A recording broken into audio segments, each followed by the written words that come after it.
नमस्कार दोस्तों, परीक्षावाड़ी सार संग्रह की सीरीज पे एक बार फिर से आप सभी का स्वागत है। आज का विषय है भारतीय संविधान और भारतीय संविधान से संबंधित एक टॉपिक है मौलिक अधिकार। मौलिक अधिकार से संबंधित महत्वपूर्ण प्रश्नों की एक सीरीज है। यदि आप सभी को पीडीएफ प्राप्त करनी है तो हमारे दिए हुए संपर्क सूत्र 79058071 पर कॉल करें। चलते हैं, अपने सेशन को स्टार्ट करते हैं। मूल अधिकार एक ही समय पर शासकीय शक्ति से व्यक्ति स्वतंत्र की रक्षा करते हैं और शासकीय शक्ति द्वारा व्यक्ति स्वतंत्र को सीमित करते हैं। इस प्रकार मूल अधिकार व्यक्ति और राज्य के बीच सामंजस्य स्थापित कर राष्ट्रीय एकता और शक्ति में वृद्धि करते हैं। यह किसका कथन है? M.V. पायली का। अगला क्वेश्चन, मूल अधिकार का सर्वप्रथम विकास कहाँ हुआ था? तो ब्रिटेन में। अगला क्वेश्चन, ब्रिटिश नागरिकों को सर्वप्रथम लिखित रूप में मूल अधिकार प्रदान करने वाला दस्तावेज का क्या नाम था? अधिकार पत्र, जिसको इंग्लिश में जानते हैं मैग्ना कार्टा। अगला क्वेश्चन, किस ब्रिटिश सम्राट द्वारा हस्ताक्षरित अधिकार पत्र मूल अधिकार संबंधित प्रथम लिखित दस्तावेज है? ब्रिटिश सम्राट जॉन द्वारा 1215 ईस्वी में। अगला क्वेश्चन, मूल अधिकार से संबंध में एक अन्य प्रमुख दस्तावेज कौन सा था? 1689 ईस्वी में बिल ऑफ राइट्स। अगला क्वेश्चन, इस देश के लंबे संघर्ष के पश्चात 1789 ईस्वी में मानव एवं नागरिकों के अधिकार घोषणा पत्र द्वारा जनता को कुछ मूलभूत अधिकार प्रदान किए गए थे, तो वो फ्रांस देश को। अगला क्वेश्चन, 1789 ईस्वी में किस फ्रांसीसी शासक को मूल अधिकार के उल्लंघन में फांसी में चढ़ा दिया गया था? लुई 16वें को। अगला क्वेश्चन, अमेरिकी संविधान में संविधान संशोधन द्वारा कब मूल अधिकारों को शामिल किया गया था? तो 1791 ईस्वी में। अगला क्वेश्चन, भारत में मूल अधिकारों की मांग सर्वप्रथम किस विधेयक के माध्यम से की गई थी? तो संविधान विधेयक 1895 ईस्वी के माध्यम से। अगला क्वेश्चन, भारतीयों को मूल अधिकार प्रदान करने की मांग सर्वप्रथम कब की गई थी? 1917 और से लेकर के 1919 के दौरान कांग्रेस द्वारा। अगला क्वेश्चन, 1925 ईस्वी में कॉमनवेल्थ ऑफ इंडिया बिल के माध्यम से कितने मूल अधिकार की मांग की गई थी? किसने मूल अधिकार की मांग की थी? श्रीमती एनी बेसेंट ने। अगला क्वेश्चन है, नेहरू रिपोर्ट के माध्यम से मोतीलाल नेहरू ने मूल अधिकार की मांग को कब रखा? तो 1928 ईस्वी में। अगला क्वेश्चन, किस अधिवेशन संबंधित मूल अधिकारों का प्रस्ताव पास किया गया था? 1927 ईस्वी में कांग्रेस के मद्रास अधिवेशन तथा 1930 के कराची अधिवेशन में। अगला क्वेश्चन है, किस गोलमेज सम्मेलन के दौरान महात्मा गांधी ने मूल अधिकारों से संबंधित आवाज़ उठाई थी? तो द्वितीय गोलमेज सम्मेलन 1931 के दौरान। अगला क्वेश्चन है कि 1945 ईस्वी में किसने संविधान के संबंध में प्रस्तुत रिपोर्ट में भारतीयों को मूल अधिकार दिए जाने की वकालत की थी? तो तेज बहादुर सप्रू ने। अगला क्वेश्चन, संविधान सभा द्वारा किसकी अध्यक्षता में मूल अधिकार पर परामर्श हेतु एक समिति का गठन किया गया था? तो वो वल्लभ भाई पटेल की अध्यक्षता में। अगला क्वेश्चन, अल्पसंख्यक एवं मूल अधिकार पर परामर्श हेतु किसकी अध्यक्षता में उप समिति गठित की गई थी? तो JB कृपलानी की अध्यक्षता में। अगला क्वेश्चन, किसकी सिफारिश के आधार पर भारतीय संविधान के भाग 3 में मूल अधिकार संबंधित प्रावधान किया गया? JB कृपलानी की अध्यक्षता में। अगला क्वेश्चन, किस देश के संविधान में बिल ऑफ राइट्स को मूल अधिकार कहा जाता है? तो ब्रिटेन के संविधान में। अगला क्वेश्चन, भारतीय संविधान के किस भाग में मूल अधिकारों का उल्लेख है? तो है भाग 3 में। अगला क्वेश्चन, भारतीय संविधान के अंतर्गत कितने मूल अधिकारों का उल्लेख है? तो अनुच्छेद 12 से 35 तक। अगला क्वेश्चन, भारतीय संविधान में मूल अधिकारों के अंतर्गत कुल कितने अनुच्छेद हैं? तो कुल 27 अनुच्छेद हैं। अगला क्वेश्चन, भारतीय संविधान के भाग 3 द्वारा प्रदत्त मूल अधिकार किस देश के संविधान से लिया गया है? तो अमेरिका के संविधान से। अगला क्वेश्चन, भाग 3 किस देश के संविधान के बिल ऑफ राइट्स से प्रेरित है? तो वो अमेरिकी संविधान से। अगला क्वेश्चन, कौन से मूल अधिकार व्यक्तियों के विरुद्ध प्रदान किए गए?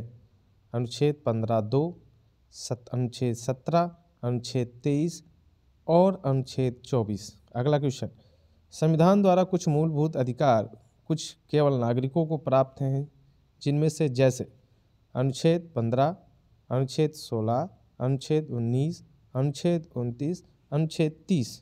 अगला क्वेश्चन, आपातकाल के समय राष्ट्रपति किन अनुच्छेदों के अलावा अन्य सभी मूल अधिकारों को निलंबित कर सकता है?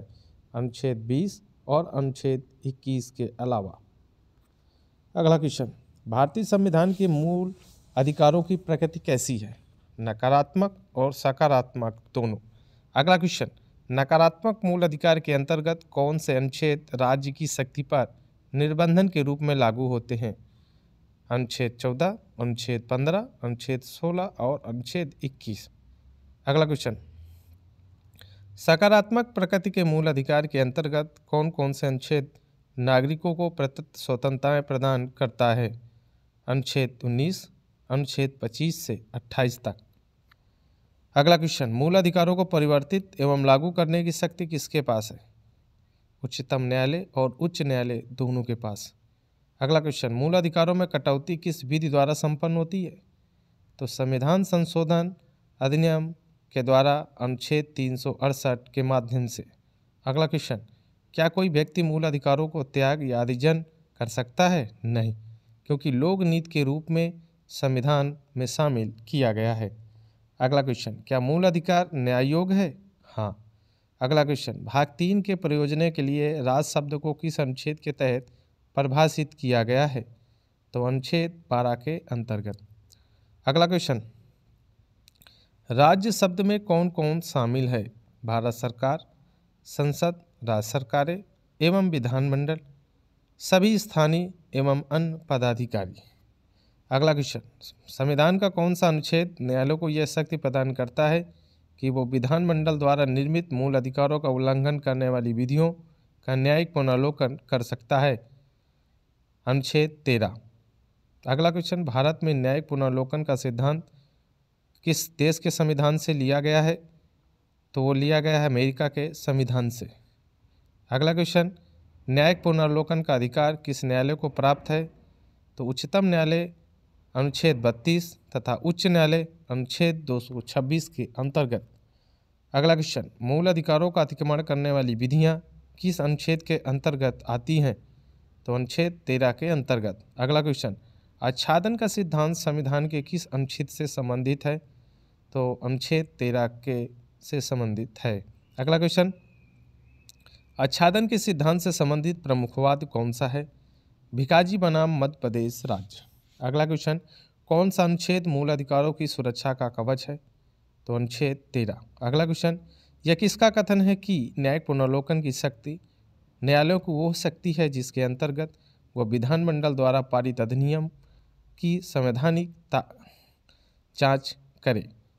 प्रोफेसर कार्बिन का है। अगला क्वेश्चन है, भारत के मूल संविधान में कुल कितने मौलिक अधिकारों का उपबंध किया गया है? तो कुल 7 मौलिक अधिकारों का। अगला क्वेश्चन, संपत्ति के मूल अधिकारों को किस संविधान संशोधन द्वारा मूल अधिकार से अलग कर दिया गया है?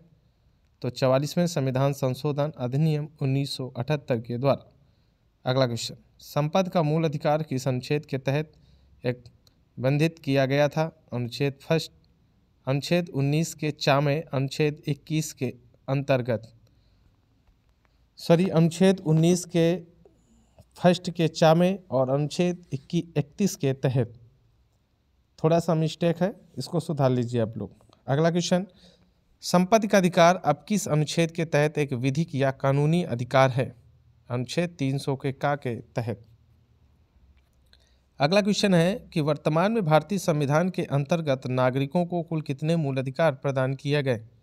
तो कुल 6 मौलिक अधिकार प्रदान किए गए। इस जगह भी मिस्टेक है, थोड़ा सा प्रॉब्लम्स है, इसको आप सही कर लें। अगला क्वेश्चन है कि कुल 6 मौलिक अधिकार कौन कौन से हैं? नंबर 1, समानता का अधिकार, जो अनुच्छेद 14 से 18 के बीच है। नंबर 2, स्वतंत्रता का अधिकार, जो अनुच्छेद 19 से 22 के बीच है। तीसरा, शोषण के विरुद्ध अधिकार, जो अनुच्छेद 23 और 24 में है। चौथा, धर्म की स्वतंत्रता का अधिकार, जो अनुच्छेद 25 से 28 के बीच है। 5वां, संस्कृत एवं शिक्षा संबंधित अधिकार जो अनुच्छेद 29 और 30 में दिया हुआ है। 6 नंबर क्वेश्चन 6, संवैधानिक उपचारों का अधिकार जो अनुच्छेद 32 है। इस प्रकार 6 हमारे मौलिक अधिकार वर्तमान समय में उपस्थित हैं। अगला क्वेश्चन है कि कौन सा सिद्धांत संविधान पूर्व तथा संविधान पश्चात दोनों प्रकार की विधियों पर लागू होता है? आच्छादन का सिद्धांत। अगला क्वेश्चन है कि किस अनुच्छेद में संविधान पूर्व विधियों का उल्लेख है? अनुच्छेद 13 फर्स्ट। किस अनुच्छेद में संविधान पश्चात विधियों का उल्लेख है? तो अनुच्छेद 13 2। अगला क्वेश्चन है कि पृथक्करण का सिद्धांत किस अनुच्छेद के अंतर्गत है? तो अनुच्छेद 13 2 के अंतर्गत। अगला क्वेश्चन, किस वाद में संविधान के आधार मूल ढांचे का सिद्धांत का उत्पादन किया गया?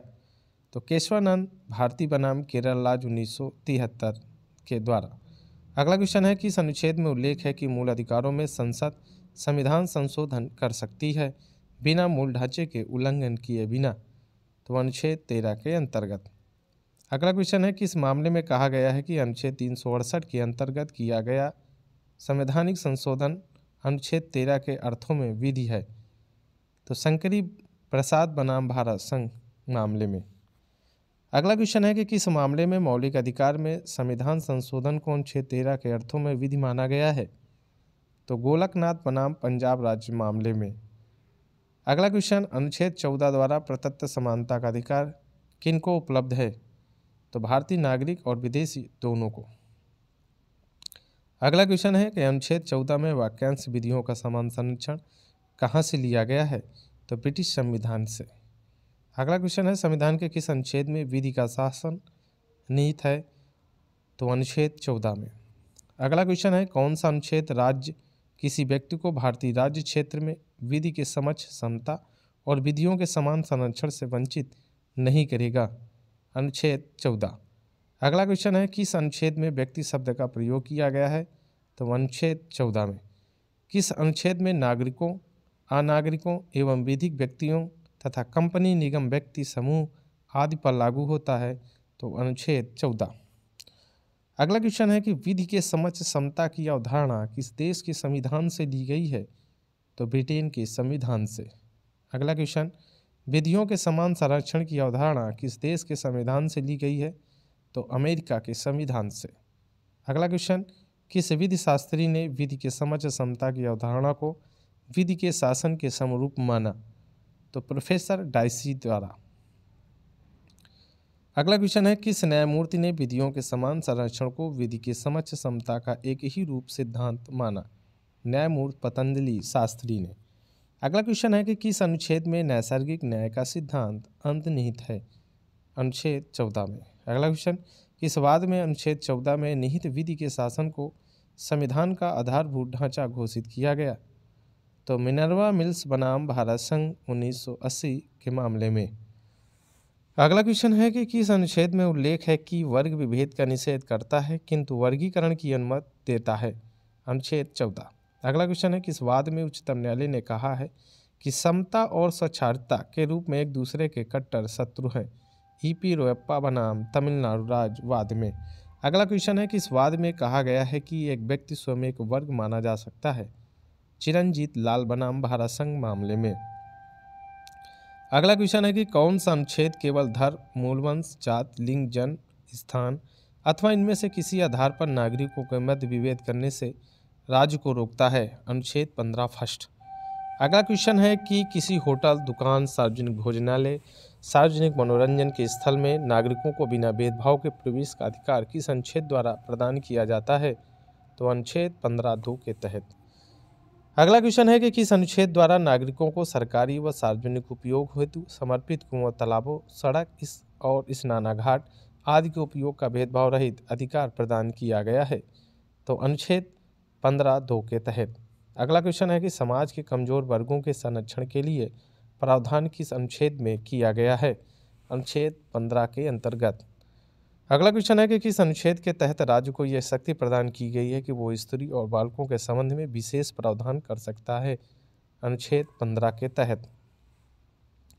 अगला क्वेश्चन है कि किस अनुच्छेद के तहत राज्य को सामाजिक एवं शैक्षणिक एवं आर्थिक दृष्टि से पिछड़े वर्गों के लिए विशेष प्रावधान करने की शक्ति दी गई है? अनुच्छेद 15(4) के तहत। अगला क्वेश्चन है कि अनुच्छेद 15(4) संविधान में कब जोड़ा गया? 1951 में प्रथम संविधान संशोधन अधिनियम द्वारा। अगला क्वेश्चन है कि किस वाद में उच्चतम न्यायालय द्वारा दिए गए निर्णय के पश्चात संविधान में अनुच्छेद 15(4) जोड़ा गया? मद्रास राज्य बनाम चंपाकम दोराई राजन मामले में। अगला क्वेश्चन है कि शिक्षण संस्थानों में अनुसूचित जातियों अनुसूचित जनजातियों का आरक्षण किस अनुच्छेद द्वारा शासित होता है? अनुच्छेद 15(4) के तहत। अगला क्वेश्चन है कि अनुच्छेद 15(5) में संविधान में किसी संविधान संशोधन द्वारा जोड़ा गया, जो है 93 संविधान संशोधन अधिनियम 2005 द्वारा। अगला क्वेश्चन है कि 93 संविधान संशोधन द्वारा किसके संबंध में प्रावधान किया गया है? निजी शिक्षण संस्थानों में प्रवेश में आरक्षण को लेकर। अगला क्वेश्चन है कि किस वाद में अनुच्छेद 15(3) के आधार पर महिलाओं का घरेलू हिंसा से संरक्षण अधिनियम 2005 को संवैधानिक घोषित किया गया था? डी पाल राज्य बनाम भारत संघ मामले में। अगला क्वेश्चन, 93 संविधान संशोधन को किस वाद में संवैधानिक घोषित किया गया था? अशोक ठाकुर बनाम भारत संघ वाद में।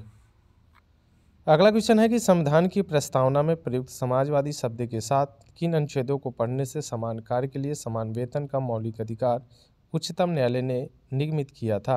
अनुच्छेद 14 तथा 16 को। लोक नियोजन में अवसर की समानता का उपबंध किस अनुच्छेद में किया गया? अनुच्छेद 16 में। अगला क्वेश्चन, किस अनुच्छेद के तहत किसी राज्य की सरकारी सेवाओं एवं राज्य में निवास की योग्यता विहित करने वाली विधियां बनाई जा सकती हैं? अनुच्छेद 16(3) के तहत। अगला क्वेश्चन है कि पिछड़े वर्गों हेतु आरक्षण का प्रावधान किस अनुच्छेद के तहत किया गया? अनुच्छेद 16(4) के तहत। अगला क्वेश्चन है किस वाद में कहा गया कि पिछड़े वर्ग के निर्धारण के लिए केवल जाति सुसंगत नहीं है, इसके लिए गरीबी, शिक्षा का स्तर, पेशा आदि बातों पर ध्यान देना चाहिए? बालाजी बनाम मैसूर राज्य मामले में। अगला क्वेश्चन है कि इस वाद में उच्चतम न्यायालय ने कहा कि पिछड़ेपन के निर्धारण के लिए जाति सुसंगत है और इसे प्रमुख आधार बनाया जा सकता है? तो इंदिरा साहनी बनाम भारत संघ 1993, जिसे मंडल मामले के नाम से भी जाना जाता है। अगला क्वेश्चन है कि इस आधार पर पिछड़े वर्ग का निर्धारण नहीं किया जा सकता? तो आर्थिक आधार पर नहीं। अगला क्वेश्चन है इंदिरा साहनी बनाम भारत संघ मामला 1993 के बाद में उच्चतम न्यायालय के मुख्य न्यायाधीश कौन थे? श्री H.M. कानिया। अगला क्वेश्चन, किस अनुच्छेद के तहत अनुसूचित जाति तथा अनुसूचित जनजातियों को पदोन्नति में आरक्षण का उपबंध किया गया है? तो अनुच्छेद 16(4) के तहत। अगला क्वेश्चन है कि संविधान संशोधन अधिनियम द्वारा अनुसूचित जातियों अनुसूचित जनजातियों को पदोन्नति में आरक्षण का प्रावधान किया गया है? 77वें संविधान संशोधन अधिनियम 1995 द्वारा। किस वाद में, अगला क्वेश्चन, किस वाद में उच्चतम न्यायालय द्वारा दिए गए निर्णय को प्रभाव को समाप्त करने हेतु संविधान में अनुच्छेद 16(4) का जोड़ा गया? इंदिरा साहनी बनाम भारत संघ 1993 मामले में। अगला क्वेश्चन, किस वाद में कहा गया है कि पिछड़े वर्गों को दिया गया 27% आरक्षण वैध है, किंतु पिछड़ों में संपन्न वर्गों को आरक्षण का लाभ नहीं मिलना चाहिए? न्यायालय के अनुसार पदोन्नति में आरक्षण अवैध होगा तथा कुल आरक्षण 50% से अधिक नहीं होगा। इंदिरा साहनी बनाम भारत संघ 1993 के मामले में। अगला क्वेश्चन है, भारतीय संविधान का कौन सा अनुच्छेद भारत में किसी भी रूप में अस्पृश्यता का निषेध करता है? अनुच्छेद 17।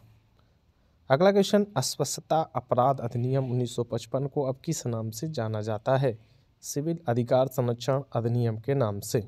अगला क्वेश्चन है कि protection of civil rights act 1955 किस अनुच्छेद के क्रियान्वयन हेतु अधिनियमित किया गया था? अनुच्छेद 17 के लिए। अगला क्वेश्चन है, किस अनुच्छेद में संसद को अस्पष्टता के संबंध में विधि बनाने की शक्ति प्रदान करता है? अनुच्छेद 35 को। अगला क्वेश्चन है, कौन सा अनुच्छेद भारत में उपाधियों का अंत करता है? अनुच्छेद 18।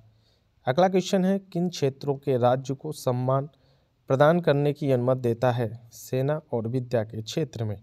अगला क्वेश्चन है, कोई विदेशी नागरिक जो भारत में कोई विश्वास या लाभ का पद धारण किया है, किसकी अनुमति से किसी विदेशी राज्य से उपाधि ग्रहण कर सकता है?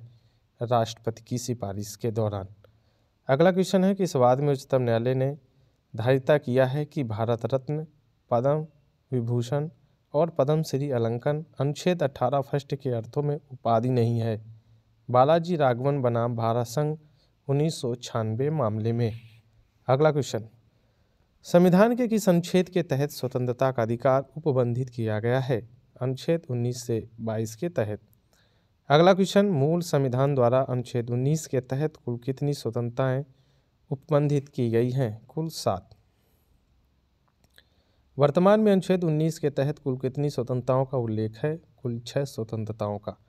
अनुच्छेद 19 फर्स्ट चा में उपबंधित संपत्ति के अधिकार को संविधान संशोधन द्वारा समाप्त कर दिया गया था। 44वें संविधान संशोधन 1978 द्वारा। अगला क्वेश्चन है कि अनुच्छेद 19 के तहत स्वतंत्रताएं किन्हें प्राप्त हैं? केवल भारतीय नागरिकों को। अगला क्वेश्चन, किस अनुच्छेद के तहत वाक एवं अभिव्यक्ति की स्वतंत्रता का उल्लेख है? अनुच्छेद 19 फर्स्ट के का में। अगला क्वेश्चन है, भारतीय संविधान में प्रेस की स्वतंत्रता का उल्लेख किस संविधान के अनुच्छेद में है? अनुच्छेद 19 के फर्स्ट के का में। अगला क्वेश्चन है कि किस वाद में कहा गया है कि वो अभिव्यक्ति, वाक एवं अभिव्यक्ति की स्वतंत्रता के अंतर्गत राष्ट्रीय ध्वज फहराने का अधिकार एक मूल अधिकार है? तो भारत संघ बनाम नवीन जिंदाल वाद में। अगला क्वेश्चन, मतदाता को उम्मीदवारों के संबंध में सूचना का अधिकार अनुच्छेद 19 के तहत एक मूल अधिकार है कि में उच्चतम न्यायालय ने यह निर्णय दिया? किस वाद में उच्चतम न्यायालय ने यह निर्णय दिया? तो people's union for civil liberties बनाम भारत संघ वाद में। अगला क्वेश्चन है कि इस वाद में कहा गया कि वो अभिव्यक्ति की स्वतंत्रता में चुप रहने का अधिकार भी शामिल है? इमैनुअल बनाम केरल राज्यवाद मामले में। अगला क्वेश्चन है कि वर्तमान में भारतीय संविधान में कुल 6 स्वतंत्रताएं हैं। नंबर 1, वाक एवं अभिव्यक्ति की स्वतंत्रता। नंबर 2, शांतिपूर्ण व निरायुध की स्वतंत्रता। तीसरा, संगठन एवं संघ बनाने की स्वतंत्रता। चौथा, भारत के राज्य क्षेत्र के किसी भाग में निवास करने की स्वतंत्रता। अगला है कोई वृत्ति, आजीविका, व्यापार या कारोबार करने की स्वतंत्रता। अगला क्वेश्चन है, सभा और सम्मेलन के अधिकार पर राज्य किन आधारों पर निर्बंधन आरोपित कर सकता है? भारत की प्रभुता और अखंडता या लोक व्यवस्था के आधार पर। अगला क्वेश्चन है कि अनुच्छेद 19 द्वारा प्रदत्त स्वतंत्रताओं में से किन स्वतंत्रताओं के ऊपर राज्य की प्रभुता एवं अखंडता के हित में निर्बंधन लगाया जा सकता है?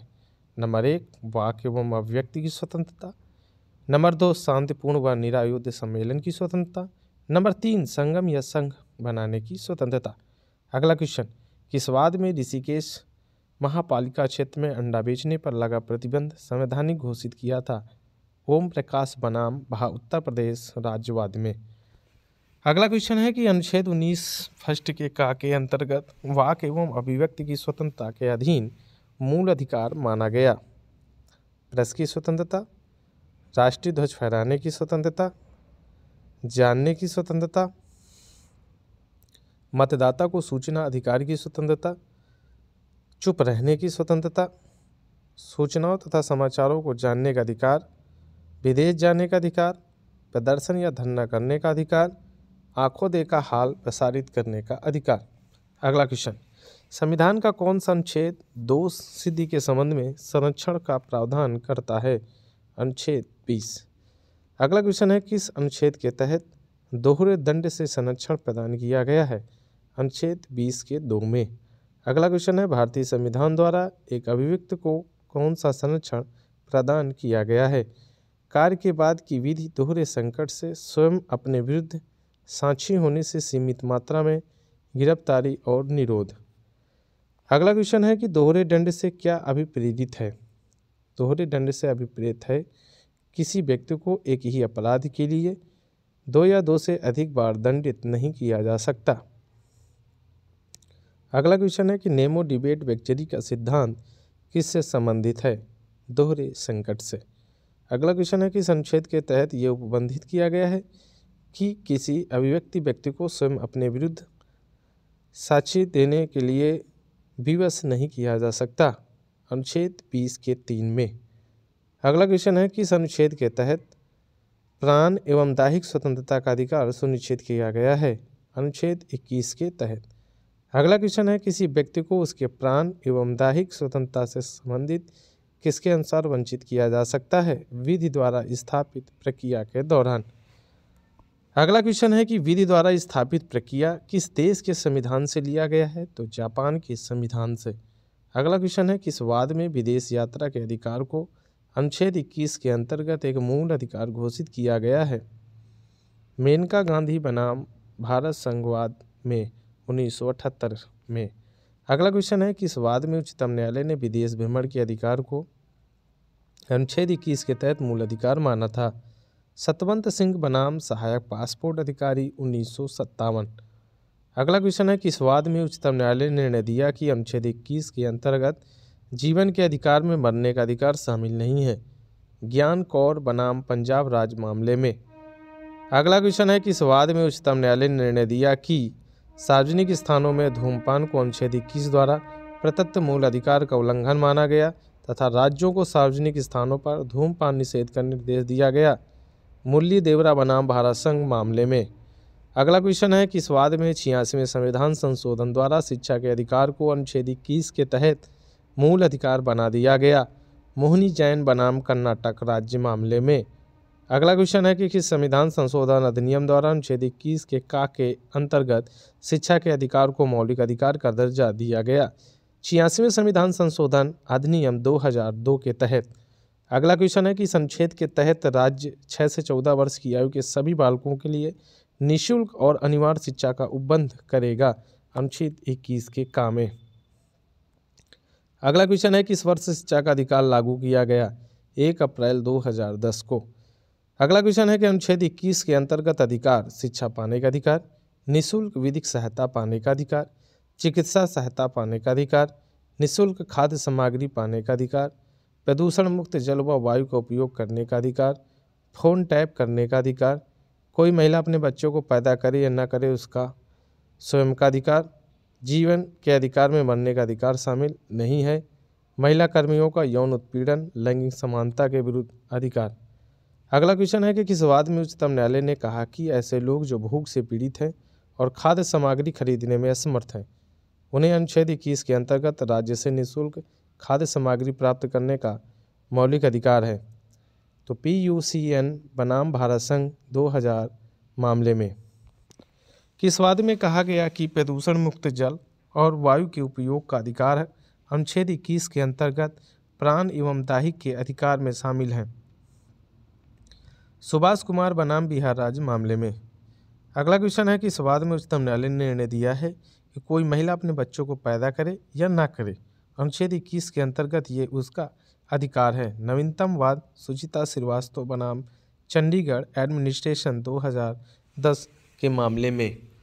अगला क्वेश्चन, किस वाद में उच्चतम न्यायालय ने सरकारी तथा प्राइवेट दोनों प्रकार के अस्पतालों में कार्यरत चिकित्सकों पर अनुच्छेद 21 के अधीन ये कर्तव्य आरोपित किया कि वो घायल व्यक्ति को शीघ्र चिकित्सा सहायता प्रदान करे? परमानंद कटारा बनाम भारत संघ 1989 मामले में। अगला क्वेश्चन है कि इस अनुच्छेद के तहत गिरफ्तारी और निरोध से संरक्षण का प्रावधान किया? अनुच्छेद 22 के अंतर्गत। अगला क्वेश्चन है कि निवारक निरोध के अधीन निरोध व्यक्ति को कौन कौन से अधिकार प्राप्त हैं? गिरफ्तारी का आधार जानना, अपनी रुचि के वकील से परामर्श एवं बचाव का अधिकार जानना तथा 3 माह से अधिक निरुद्ध न किए जाने के अधिकार को जानना। अगला क्वेश्चन है कि निवारक निरोध विशेष संविधान की किस सूची के अंतर्गत शामिल किया गया है? समवर्ती सूची के अंतर्गत। अगला क्वेश्चन है, गिरफ्तारी से 24 घंटे के अंदर यात्रा के लिए आवश्यक समय को छोड़कर निकटतम मजिस्ट्रेट के समक्ष पेश किए जाने का अधिकार किस अनुच्छेद के तहत है? अनुच्छेद 22 के तहत। अगला क्वेश्चन है कि इस अनुच्छेद के तहत शोषण के विरुद्ध अधिकार है? अनुच्छेद 23 और 24 में। अगला क्वेश्चन है कि कौन सा अनुच्छेद मानव दुर्व्यापार एवं बाल श्रम का निषेध करता है? अनुच्छेद 23। अगला क्वेश्चन है कि इस अनुच्छेद के तहत कारखानों, खानों तथा किसी जोखिमपूर्ण कार्य में बालकों के नियोजन का निषेध किया गया है? अनुच्छेद 24 के तहत। अगला क्वेश्चन है कि श्रमिकों को पर्याप्त मजदूरी न दिए जाने से संबंधित किस अनुच्छेद का उल्लंघन होता है? तो अनुच्छेद 23 के में।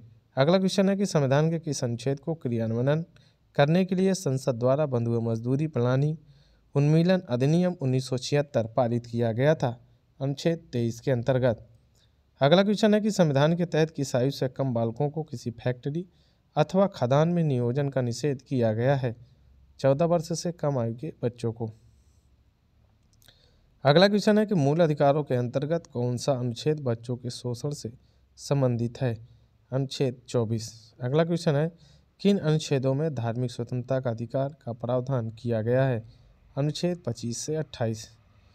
अगला क्वेश्चन है कि भारतीय संविधान की प्रस्तावना में पंथ निरपेक्ष शब्द का किस संविधान संशोधन द्वारा जोड़ा गया है? 42वें संविधान संशोधन 1976 के द्वारा।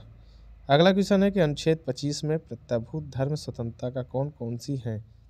अंतकरण की स्वतंत्रता, धर्म को मानने एवं आचरण करने की स्वतंत्रता, धर्म का प्रचार प्रसार करने की स्वतंत्रता। अगला क्वेश्चन अनुच्छेद 26 के अंतर्गत किसी धार्मिक संप्रदाय या उसके अनुभाग को कौन कौन सा अधिकार प्रदान किया गया है? धार्मिक संस्थाओं की स्थापना और पोषण का अधिकार, धार्मिक कार्यों के प्रबंधन का अधिकार और संपत्ति की जानने का स्वामित्व अधिकार। अगला क्वेश्चन है धार्मिक कार्यों के प्रबंधन के अधिकार को राज्य द्वारा किन आधारों पर प्रतिबंधित किया जा सकता है? लोक व्यवस्था, सदाचार और स्वास्थ्य के आधार पर। अगला क्वेश्चन किस प्रकार के शिक्षण संस्थानों में दी जाने वाली धार्मिक शिक्षा में भाग लेने के लिए किसी व्यक्ति को बाध्य नहीं किया जा सकता? राज्य द्वारा मान्यता प्राप्त या राजनीति से सहायता प्राप्त करने वाली शिक्षण संस्थानों में।